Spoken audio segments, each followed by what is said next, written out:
नमस्कार दोस्तों, आपका एक बार फिर से स्वागत है मेरे चैनल में। उम्मीद करता हूं कि आप सभी की पढ़ाई बहुत ही अच्छी चल रही होगी और काफ़ी कॉन्फिडेंस भी आ रहा होगा धीरे धीरे। अब आप पढ़ रहे हैं तो ठीक है। तो आज बेसिकली हम बात करेंगे मैग्नेटाइजेशन की। मैंने आपको बताया भी था कि आप इसको राजस्थान बोर्ड की जो बुक है वहाँ से पढ़ सकते हैं। थोड़ा बहुत मैं बीएससी लेवल का भी कवर करने वाला हूँ, क्योंकि एक आध सवाल बीएससी लेवल का भी आ जाता है।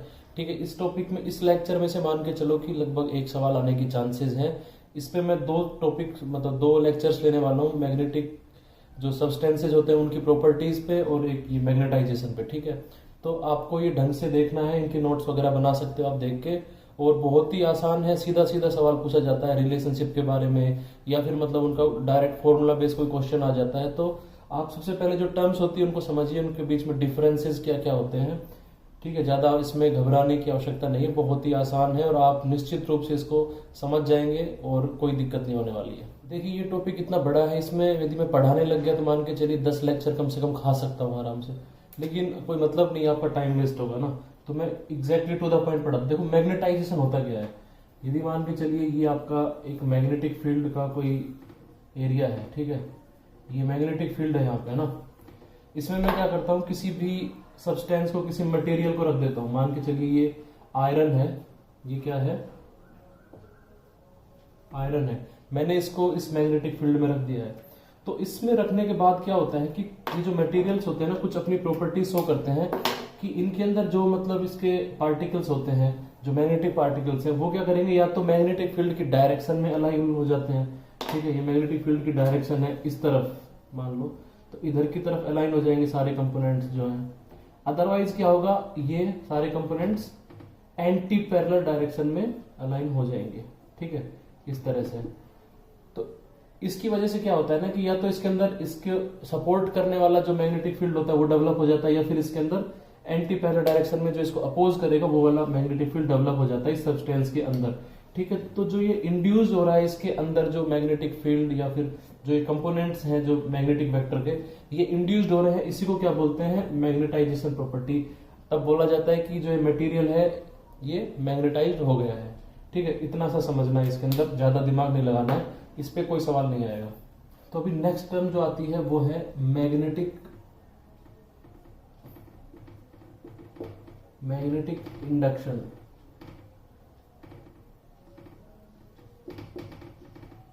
या फिर क्या बोल सकते हो उसको, magnetic field density.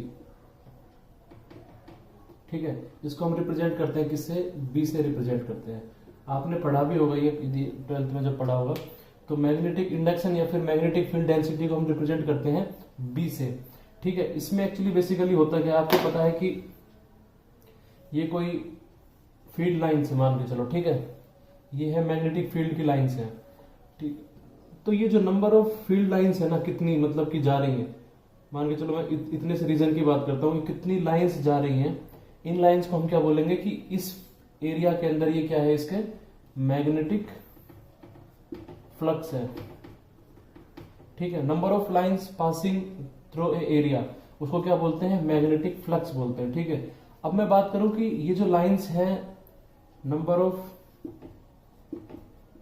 Lines of magnetic field, ठीक है, पर यूनिट एरिया। ठीक है, यदि हम बात करें कि जो मैग्नेटिक फील्ड लाइंस है पर यूनिट एरिया कितनी जा रही है, उसको हम क्या बोलेंगे, उसको हम बोलते हैं magnetic field density, that is B. तो बी क्या हो जाएगा आपका, कितनी लाइंस जा रही हैं डिवाइडेड बाय एरिया। ठीक है, ये आपको समझ में आ गया है। ठीक है, ये क्या है, एक वेक्टर क्वांटिटी है, इसका जो यूनिट होती है इसकी यूनिट क्या होती है, इसकी यूनिट होती है टेस्ला। टेस्ला इसकी यूनिट होती है, इसको टी से भी रिप्रेजेंट करते हैं। और इसकी जो दूसरी यूनिट है, वो दूसरी यूनिट क्या है इसकी, वेबर पर मीटर स्क्वायर। ठीक है, तो आपको यूनिट पूछी जा सकती है। आपको इतना सा याद रखना है कि मैग्नेटिक इंडक्शन या फिर मैग्नेटिक फील्ड डेंसिटी को बी से रिप्रेजेंट करते हैं, उसकी यूनिट टेस्ला होती है, वेबर पर मीटर स्क्वायर उसका मतलब उसकी यूनिट दूसरी है, मतलब कि इसका इक्विवेलेंट है। Number of lines per unit area के द्वारा हम इसकी बात करते हैं। ठीक है, इतना आपको समझ में आ गया है। नेक्स्ट टर्म की, इसमें जो दूसरी टर्म आपको पढ़नी है वो है आपकी इंटेंसिटी ऑफ मैग्नेटाइजेशन, या फिर हम इसको क्या बोलते हैं, मैग्नेटाइजेशन। ठीक है, अभी हमने पढ़ा था मैग्नेटिक फील्ड डेंसिटी या फिर मैग्नेटिक इंडक्शन, उसको बी से रिप्रेजेंट करते हैं। ये आपका इंटेंसिटी ऑफ मैग्नेटाइजेशन, या फिर इसको सिंपली हम क्या बोलते हैं, मैग्नेटाइजेशन भी बोलते हैं। बोल देंगे आपको मैग्नेटाइजेशन दिया हुआ है, उसको हम m से रिप्रेजेंट करते हैं। ठीक है, ये एक वेक्टर क्वांटिटी है, और ये एक्चुअली होती क्या है, it is defined as magnetic movement per unit volume. Magnetic movement per unit volume. ठीक है, मींस मैग्नेटिक मूवमेंट को कैसे लिखते हैं अपन, म्यू एम। ठीक है, वॉल्यूम को लिखते हैं वी। तो आपका जो m है ये क्या हो जाएगा, magnetic movement per unit volume. ठीक है, ये हो जाएगा। ठीक है, तो ये आपको फॉर्मूला याद रखना है कि मैग्नेटिक मूवमेंट जो होता है उसको यदि हम वॉल्यूम से डिवाइड कर देंगे तो हमारा क्या आ जाएगा, मैग्नेटाइजेशन आ जाएगा। ठीक है, अभी क्या है कि ये इसका जो यूनिट होती है वो यूनिट क्या होती है, एम्पियर, एम्पियर पर मीटर। ठीक है, ये इसकी यूनिट होती है, यूनिट। अब बात करते हैं कि यदि हम किसी मैग्नेट की बात करें, ठीक है, हम बार मैग्नेट की बात करते हैं। किसकी बात करते हैं, बार मैग्नेट। बार मैग्नेट, मान लो ये बार मैग्नेट है, यहाँ पे इसके पोल है, ये नॉर्थ है, ये साउथ है। ठीक है, इसका जो पोल स्ट्रेंथ है वो कितनी है, m। अपन ने 12th में पढ़ा था कि पोल स्ट्रेंथ क्या होती है। बस बेसिकली याद रखना, उसको m से रिप्रेजेंट करते हैं पोल स्ट्रेंथ को। इनकी इफेक्टिव लेंथ है वो मान लेते हैं अपन 2l है ना, यही मानते थे अपन 12th में। तो यहां से अपन निकालते हैं इसका मैग्नेटिक मोमेंट कितना आ जाएगा, magnetic moment mu m for bar magnet is equal to होता है इसका मैग्नेटिक, इसकी जो पोल स्ट्रेंथ होती है m इंटू इसकी जो लेंथ है, लेंथ मानते हैं अपन 2l।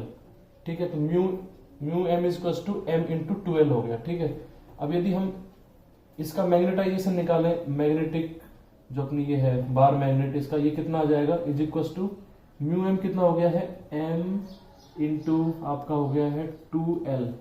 ठीक है, डिवाइडेड बाय इसका वॉल्यूम क्या हो जाएगा, एरिया इंटू लेंथ, वॉल्यूम होता है 2l, इसकी लेंथ है, तो ये 2l से 2l कट गया, कितना आ जाएगा ये m अपॉन a। ठीक है, ये क्या आ गया है, मैग्नेटाइजेशन। तो किसी भी बार मैग्नेट का जो मैग्नेटाइजेशन होता है वो डिपेंड करता है उसके क्रॉस सेक्शनल एरिया पे, उसकी लेंथ पे डिपेंड नहीं करता है, क्योंकि वो इफेक्टिवली मतलब कट जाता है फॉर्मूले के अंदर। ठीक है, आपको ये फॉर्मूला याद रखना है। वो डिपेंड करता है उसकी पोल स्ट्रेंथ पे, और इनवर्सली प्रोपोर्शनल होता है मैग्नेटाइजेशन एरिया के ऊपर। सिंपल सा है, इसमें बहुत ही आसान सवाल आएगा, ये बेसिकली फॉर्मूलों के ऊपर ही, और एक रिलेशन वाला पढ़ाऊंगा, उससे ज्यादा सवाल पूछे जाने के चांसेस है, लेकिन ये समझना आपको बहुत जरूरी है। पहले करते हैं मैग्नेटिक इंटेंसिटी की बात करते हैं। मैग्नेटिक इंटेंसिटी जो होती है हम इसको H से रिप्रेजेंट करते हैं। ठीक है, ये क्या होती है, बेसिकली मैग्नेटिक फील्ड स्ट्रेंथ भी बोलते हैं इसको। ठीक है, क्या बोलते हैं, मैग्नेटिक फील्ड स्ट्रेंथ। ठीक है, इसको मैग्नेटिक फील्ड स्ट्रेंथ भी बोलते हैं। मैग्नेटिक इंटेंसिटी, कंफ्यूज नहीं होना है, मैग्नेटिक फील्ड डेंसिटी या फिर आपका जो मैग्नेटिक इंडक्शन था वो अलग था, मैग्नेटिक इंटेंसिटी ये अलग है, इसको H से रिप्रेजेंट करते हैं, उसको B से करते थे। एक मैग्नेटाइजेशन था, उसको हम M से रिप्रेजेंट करते थे। देखो ये होता क्या है, जैसे कि मैंने ये आपकी बार मैग्नेट है, ठीक है, इसको मैंने किसी मैग्नेटिक फील्ड आपका था उसको उसके अंदर रखा, ये था आपका B वेक्टर। ठीक है, इसके अंदर मैंने इसको रख दिया है। अब मैं देखता हूं कि जब इसके अंदर मैंने रखा तो इसके अंदर मैंने बताया था मैग्नेटाइजेशन की प्रॉपर्टी की वजह से कुछ ना कुछ फील्ड इसके अंदर इंड्यूस्ड हो जाएगा अंदर की तरफ। ठीक है, या तो पैरेलल या फिर एंटी पैरेलल, मान लेते हैं पैरेलल हो गया। ठीक है, तो इस केस के अंदर इसका जो अपन मैग्नेटिक इंटेंसिटी निकलेगी H इज इक्वल टू क्या निकलेगी, B by mu naught minus, इसके अंदर मान लो मैग्नेटाइजेशन कितना हुआ है M, तो माइनस M। मतलब कि ये क्या रिप्रेजेंट कर रहा है, ये क्या होता है एक्चुअली, जो हमारा नेट स्ट्रेंथ होती है ना, मतलब कि ओरिजिनल कितना था, मतलब कि ये क्या होता है एक्सटर्नल फील्ड या फिर प्लस माइनस हमारा इंड्यूस्ड फील्ड। तो हमारा अंदर कितना इंड्यूस्ड हुआ, प्लस माइनस इसलिए लिखा है कि यदि वो पैरेलल डायरेक्शन में तो वो जुड़ जाएगा, यदि वो नेगेटिव डायरेक्शन में है तो वो माइनस हो जाएगा। That's why external field plus minus induced, induced था मैग्नेटाइजेशन, बाहर कितना है magnetic field, H is equal to B by mu naught minus M. इस फॉर्मूले को याद रख लेना।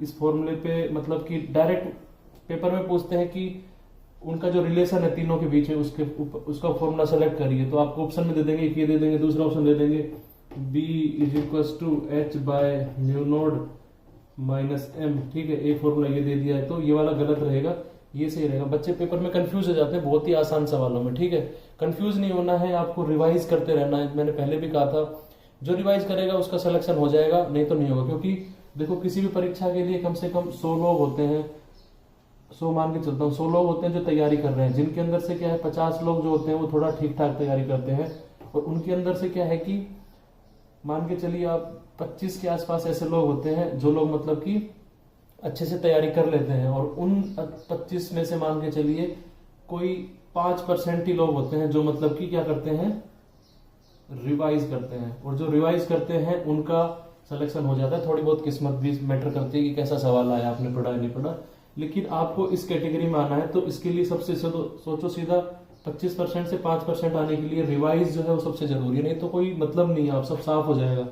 इतना इंटेलिजेंट होता नहीं है आदमी का दिमाग, है ना, भूल जाता है सब चीजें। ठीक है, ये क्लियर हुआ है। ठीक है, अब बात करते हैं कि इसकी ये जो म्यू नोड क्या है, ये म्यू नोड को बोलते हैं हम परमिएबिलिटी ऑफ फ्री स्पेस। ठीक है, आपने सुना भी होगा, इसके बारे में अब चर्चा करेंगे। ठीक है, ये क्लियर हुआ आपका। नेक्स्ट जो टर्म है हमारी मैग्नेटिक परमेबिलिटी क्या होती है। ठीक है, मैग्नेटिक परमेबिलिटी जो होती है हमारी, it is measure of conduction of magnetic lines of force through a substance. मतलब कोई सब्सटेंस है वो कितना कंडक्शन कर सकता है मैग्नेटिक फील्ड लाइंस का, उसी को उसकी जो प्रॉपर्टी होती है उसको हम किस में बात करते हैं, परमेबिलिटी होती है उसमें। जैसे कि अपना पीएच होता है ना, जैसे कोई है दूध है, इसके अंदर दूध डला हुआ है, तो पता है इसका पीएच जो होता है दूध का लगभग कितना होता है, 7 के आसपास होता है दूध का पीएच। ठीक है, अपने को पता है यदि इसके अंदर HCl डला है तो वो कितना होता है, वो HCl की कितनी वैल्यू होती है, लगभग होती है 3 के आसपास होता है उसका पीएच जो होता है। ठीक है, तो पीएच स्केल को देख के हमें समझ में आ जाता है कि ये चीज कितनी एसिडिक है, कितनी बेसिक है या न्यूट्रल है। ठीक है, उसी तरह से जो हमारा ये मैग्नेटिक परमेबिलिटी है, इसको देख के हमें समझ में आता है कौन सा मटेरियल कितना ज्यादा मतलब कि मैग्नेटिक कंडक्शन को प्रोवाइड कराता है, कर सकता है, उसकी एबिलिटी। जैसे कि मान के चलिए कि 2 सब्सटेंस, एक हमारा कांच दे रखा है, ये है कांच, ग्लास बोल सकते हैं, और ये हमारा क्या है, आयरन है। ठीक है, तो बोल देंगे इसकी परमेबिलिटी जो है वो μ1 है, इसकी परमेबिलिटी है वो है μ2 है। ठीक है, और हमें इसका पता चल जाएगा कि इसकी यदि मान के चलो कि बोल दिया है कि जो μ2 है वो ज्यादा है μ1 से। ठीक है, और आपको ये छुपा रखा है, बताओ μ1 किसका होगा, μ2 किसका होगा। तो जिसकी परमेबिलिटी ज्यादा होगी मतलब मान के चलिए मैग्नेटिक कंडक्शन ज्यादा कर सकता है, तो मतलब हम ब्लाइंडली बता देंगे कि वो आयरन है μ2, और जो μ1 है वो किसका रहेगा, कांच का रहेगा। ठीक है, तो मतलब कि हमें पता चल जाए यदि मैग्नेटिक परमेबिलिटी, तो हम उससे समझ में आ जाएगा कि ये जो मटेरियल है ये मतलब उतना ही मैग्नेटिक कंडक्शन को प्रोवाइड करेगा। जैसे कि आपको इस एग्जांपल से समझ में आया कि कांच और आयरन को देख के बता सकते हैं कि इसकी ही ज्यादा होगी, क्योंकि हमें पता है जो आयरन होता है वो मैग्नेटिक प्रॉपर्टी शो करता है, कांच नहीं करता है। ठीक है, तो यही होती है। तो इसका फॉर्मूला देख लेते हैं क्या होता है, बहुत ज्यादा डीप में नहीं जाना, बस जितना बता रहा हूँ उससे बाहर आ नहीं सकता है सवाल, है ना। म्यू जो होता है इज इक्वल्स टू होता है क्या, बी डिवाइडेड बाय एच। ठीक है, तो आपको पता है जो बी होता है ये क्या होता है, मैग्नेटिक फील्ड डेंसिटी या फिर मैग्नेटिक इंडक्शन। इनको याद रखना, नाम थोड़े कंफ्यूजिंग है। ये जो होता है ये क्या होता है, ये होता है मैग्नेटिक इंटेंसिटी। ठीक है, तो इन दोनों का यदि रेशियो कर देंगे तो क्या आ जाएगा, हमारा म्यू आ जाएगा। ठीक है, अब उसके बाद इसकी यूनिट क्या होती है, यूनिट ये इंपॉर्टेंट है, पेपर में आ सकती है। इसकी यूनिट होती है वेबर पर एम्पियर और मीटर। ठीक है, वेबर पर एम्पियर मीटर इसकी यूनिट होती है, या फिर इसकी यूनिट को बोल सकते हैं हम न्यूटन पर एम्पियर स्क्वायर। ठीक है, न्यूटन पर एम्पियर स्क्वायर इसकी यूनिट होती है मैग्नेटिक परमेबिलिटी की। पेपर में आपसे देखो या तो ये पूछ सकते हैं कि इसकी यूनिट बताओ, ये या ये आपसे पूछ सकते हैं कि इन दोनों का रिलेशन बताओ, मैग्नेटिक जो हमारी स्ट्रेंथ होती है उसके साथ में, या फिर मैग्नेटिक जो इंडक्शन है उन दोनों के साथ इसका रिलेशन बताओ, ये आप बता सकते हैं। ठीक है, इतना आपको समझ में आ गया है। और जो ये जो होता है हमारा फ्री स्पेस जो होता है ना, फ्री स्पेस, उसके लिए हम, या फिर वैक्यूम बोल सकते हैं, उसके लिए हम म्यू जो होता है उसको लिखते हैं म्यू नोड, और उसकी वैल्यू जो होती है उसको मान के, उसकी स्टैंडर्ड वैल्यू है वो मैं बता दूंगा आपको, आप देख सकते हैं बुक में, मेरे को भी याद नहीं है, ठीक है। तो वो उसको म्यू नोड से रिप्रेजेंट करते हैं, ठीक है। स्टैंडर्ड जो हमारा वैक्यूम जो होता है उसके लिए उसकी जो वैल्यू होती है ना, मैग्नेटिक परमेबिलिटी, उसको हम म्यू नोड से रिप्रेजेंट करते हैं, ठीक है। ये आपका खत्म हुआ। अच्छा, इसको आगे बढ़ाते हैं। ये तो था, पढ़ा था मैग्नेटिक परमेबिलिटी। अब बात करते हैं हम रिलेटिव, ठीक है। रिलेटिव मैग्नेटिक परमेबिलिटी ये क्या होती है? रिलेटिव मैग्नेटिक परमेबिलिटी होती है, बहुत ही आसान है। जैसे कि हम बात करते थे किसकी, जैसे कि ए कोई जा रहा है किसी स्पीड से, बी जा रहा है किसी स्पीड से, ठीक है। ये v1 से जा रहा है, v2 से जा रहा है, तो पूछते थे कि बताओ ए की वेलोसिटी v के रिस्पेक्ट में कितनी होगी। तो हम क्या करते थे, ए की वेलोसिटी में से v a में से v b घटा देते थे ना, माइनस, तो ये आ जाती थी v ऑफ ए बी, ठीक है, रिलेटिव स्पीड, ठीक है। तो उसी तरह से रिलेटिव में बात करते हैं तो इनको डिवाइड करते हैं यहाँ पे हम, है ना। तो मान लो निकालना है आपका जो आयरन है उसका रिफ्रैक्ट, ये जो है परमेबिलिटी जो दे रखी है वो म्यू है, ठीक है। इसकी परमेबिलिटी कितनी है, म्यू है। फ्री स्पेस की कितनी है, फ्री स्पेस की होती है म्यू नोड, आपको बताया था मैंने अभी, ठीक है। तो अब निकालते हैं आयरन की, पूछ ले आपसे आयरन की रिलेटिव मैग्नेटिक परमिएबिलिटी बताओ क्या होगी, ठीक है, क्या होगी। तो उसको सीधा अपने को पता है, जिसकी निकालनी है उसको हम म्यू नोट म्यू आर से रिप्रेजेंट करेंगे, ठीक है। Is equal to mu r of किसकी है, ये आयरन की है, इज इक्वल टू क्या होगी, आयरन की permeability divided by free space की परमेबिलिटी, ठीक है। इन दोनों को कर देंगे तो ये क्या आ जाएगा, ये आपकी रिलेटिव आ जाएगी। तो देखो रिलेटिव की एक खासियत है, दोनों डायमेंशंस कट जाएंगी, तो ये क्या होता है कि ये है यूनिटलेस है, मतलब कि इसकी कोई यूनिट नहीं होती है, ठीक है। अब पूछ ले पेपर में आपसे कि बताओ आपका जो फ्री स्पेस होता है ना, फ्री स्पेस जो होता है उसकी रिलेटिव मैग्नेटिक परमेबिलिटी बताओ, ठीक है, म्यू आर और फ्री स्पेस कितनी हो जाएगी। स्पेस की कितनी है, म्यू नोड है, डिवाइडेड बाय भी क्या हो जाएगा, म्यू नोड, मतलब कि 1, ठीक है। तो ये क्या हो जाएगी, 1 हो जाएगी, पेपर में आ सकता है। अब देखो इसी के आधार पे ही हमारे जो मैग्नेट की जो मटेरियल्स हैं उनको डिवाइड किया जाता है ना। मैं आपको पढ़ाऊंगा ये, इसके लिए अलग लेक्चर रहेगा ये, नेक्स्ट लेक्चर। लेकिन जैसे कि म्यू आर जो आपका है, ठीक है, म्यू आर यदि आपका क्या है, ये लेस देन है 1, तो मैग्नेटिक जो मटेरियल रहेगा आपका हो जाएगा डायमैग्नेटिक, डायमैग्नेटिक हो जाएगा। यदि आपका जो म्यू आर है ग्रेटर देन होगा 1 से, तो क्या हो जाएगा आपका ये पैरामैग्नेटिक, पैरामैग्नेटिक। यदि जो म्यू आर मतलब रिलेटिव परमेबिलिटी है यदि आपकी बहुत ज्यादा होगी 1 से, तो क्या हो जाएगा फेरोमैग्नेटिक, ठीक है। तो मतलब जो रिलेटिव परमेबिलिटी है उसका हम यूज करते हैं मैग्नेटिक प्रॉपर्टीज जो होती है मटेरियल की, उनको स्टडी करने के लिए। हमें ये पता चल जाता है तो हम बता सकते हैं मटेरियल किस तरह से बिहेव करेगा। डीप में इनके अंदर पढ़ेंगे, थोड़ा ज्यादा जानकारी लेंगे पेपर में, जिस हिसाब से पूछे जा सकते हैं सवाल, वो एक लेक्चर इस पे बनेगा, उसके अंदर पढ़ेंगे, ठीक है। अब आगे बात करते हैं। अब है कि रिलेशन बिटवीन मैग्नेटिक फील्ड जो अपना इंडक्शन था या फिर डेंसिटी थी उसके बारे में, फिर उसके बाद आता है हमारा फील्ड स्ट्रेंथ के बारे में और मैग्नेटाइजेशन। इन तीनों के बीच में रिलेशन क्या है, आपको सिंपल सा ये फॉर्मूला याद रखना है, डायरेक्ट ही पूछा जाता है ना, इसमें ज्यादा दिमाग नहीं लगाते हम लोग, आएगा तो डायरेक्ट आएगा। ये क्या रहता है इसका फॉर्मूला, म्यू नोट मतलब रिलेट ये permeability of free space into H plus M. ये फॉर्मूला जो है ये आपको याद रखना है, ये इन तीनों के बीच का रिलेशन है, ठीक है। ये शायद पेपर में आया भी था एटीसी के अंदर, ये आया था, ये दूसरा आया था, देख लेना एटीसी में आया था, नहीं तो ये आ सकता है, ठीक है, आपको याद रखना है, ठीक है। अब एक चीज और मैं भूल गया था, आपको जो फील्ड स्ट्रेंथ पढ़ाई थी मैंने, मैग्नेटिक फील्ड स्ट्रेंथ एच पढ़ाया था, उसके अंदर क्या होता है, उसका फॉर्मूला होता है कि यदि हम कोई करंट कैरिंग कोई वायर है ना आई, उसकी वजह से कितना होगा ये, उसकी वैल्यू मैं बता देता हूँ आपको, सिंपल सा फॉर्मूला। उसमें मान के चलो नंबर ऑफ टर्न्स जो है कोइल के अंदर मान लेते हैं एन है, ठीक है, उसकी लेंथ जो है एल है, ठीक है। तो उसके अंदर कितना हो जाएगा N into I divided by L, ये क्या आ जाएगा उसका मैग्नेटिक फील्ड स्ट्रेंथ आ जाएगी, है ना, मैग्नेटिक स्ट्रेंथ, ठीक है, या फिर मैग्नेटिक इंटेंसिटी आ जाएगी उसकी ये, ठीक है। अब इसको कैसे लिख सकते हैं, n इंटू आई लिख सकते हैं, n इंटू आई।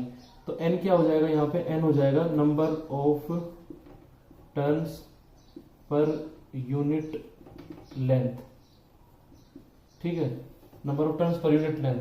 तो आपसे देखो क्या पूछ सकते हैं पेपर के अंदर, आपको पूछ लेंगे कि बताओ आपका ये दे देंगे आपको, है ना, इंटेंसिटी दे देंगे, मैग्नेटिक फील्ड इंटेंसिटी दे दी है, आपको बोल दिया है कि लेंथ जो है कॉइल की वो इतनी है। ये मतलब किस टाइप के सवाल आएंगे इसमें सवाल आएंगे, कोई कॉइल दे रखी होगी, उसके अंदर कुछ नंबर ऑफ टर्न्स होंगे, ठीक है, मान लो ये है n टर्न्स है और इसकी लेंथ कुछ होगी, तो आपसे या तो लेंथ पूछ लेंगे, नंबर ऑफ टर्न्स दे देंगे, या फिर आपको पूछ लेंगे कि बताओ इसके अंदर n दे रखा है, l दे रखा है, करंट कितनी बह रही है इसके अंदर से, ठीक है, मान लो I करंट बह रही है, तो ठीक है आपको ये दे रखा होगा, तो या फिर ये सब दे के आपसे ये पूछ लेंगे, कोई ना कोई चीज एक मिस रहेगी वो आपसे पूछी जाएगी। इस पे भी सवाल आता है एग्जाम के अंदर, ये याद रखना है, ठीक है। इतना सा है, ये रिलेशन इनका खत्म हो गया है। इसके बाद हम जो बाकी चीजें हैं वो नेक्स्ट के लेक्चर्स में पढ़ेंगे। इस पे बेसिकली थ्योरेटिकल सवाल ही ज्यादा आते हैं, कुछ क्वेश्चंस इस पे बनेंगे, वो मैं एक करा दूंगा अलग से एक लेक्चर, इसमें इसके क्वेश्चंस रहेंगे। बाकी थ्योरी पोर्शन है, बहुत डिफिकल्ट नहीं है, जो चीजें बताई है वो याद रखना है, आपको समझ में आ जाना चाहिए। बी क्या होता है, एच क्या होता है, एम क्या होता है, इन तीनों के बीच रिलेशन क्या है, साथ ही साथ में परमेबिलिटी क्या होती है, फ्री स्पेस की कितनी होती है, रिलेटिव क्या होती है, यदि mu r is equal to 1 दे दिया है तो किसकी बात कर रहे हैं ना, यदि म्यू आर यदि ग्रेटर देन है 1 तो कैसा मटेरियल हो सकता है, यदि ग्रेटर देन यदि 1 है तो उसमें मटेरियल कैसा हो सकता है। आप सबको ये सब प्रॉपर्टीज पता होनी चाहिए, बहुत ही आसान है, नोट्स बनाइए, रिवाइज करिए, इसमें से डिफिकल्ट सवाल आ ही नहीं सकता है। ये सवाल इसके अंदर से मतलब मान के चलिए 100% आएगा इस लेक्चर में से, ठीक। इस पे एक सवाल देख लेते हैं, इसमें क्या दिया हुआ है, देखो इस पे थ्योरेटिकल सवाल तो जो आएंगे वो मैंने बताया था कि रिलेशनशिप पूछ सकते हैं, या फिर पूछ सकते हैं उनकी प्रॉपर्टीज के बारे में कि यदि जो है रिलेटिव परमेबिलिटी है उसकी प्रॉपर्टीज, म्यू की वैल्यू 1 से ज्यादा है कम है, ठीक है, या फिर आपसे पूछ सकते हैं बेसिक उनकी जो डेफिनेशंस थी उनके, या फिर उनके जो आपके यूनिट्स थी उसके बारे में पूछ सकते हैं सवाल, इससे ज्यादा नहीं आएंगे। न्यूमेरिकल देखो इस तरह से आ सकते हैं, एक current of 2 ampere pass through a winding of 20 turns per centimeter. If magnetic induction is 1.2 Weber per meter square, find the magnetic field intensity and the intensity of magnetization. Means आपसे ये क्या पूछा है, यहाँ पे ये तो पूछा हुआ है आपसे कि m बताओ कितना है, यहाँ पे पूछा है आपको कि आप h बताओ कितना है, ठीक है। आपको दे रखा है मैग्नेटिक इंडक्शन, मतलब कि आपको b दिया हुआ है, आपको number of turns per centimetre मतलब n दिया हुआ है, ठीक है। तो इसका सॉल्यूशन देख लेते हैं। देखो अपने को इनका रिलेशन तो पता ही है, क्या है relation, H is equals to था ना B by mu naught minus M, B by mu naught minus M था ना, तो उसी रिलेशन से ही मतलब ये सवाल होने वाले हैं, ठीक है।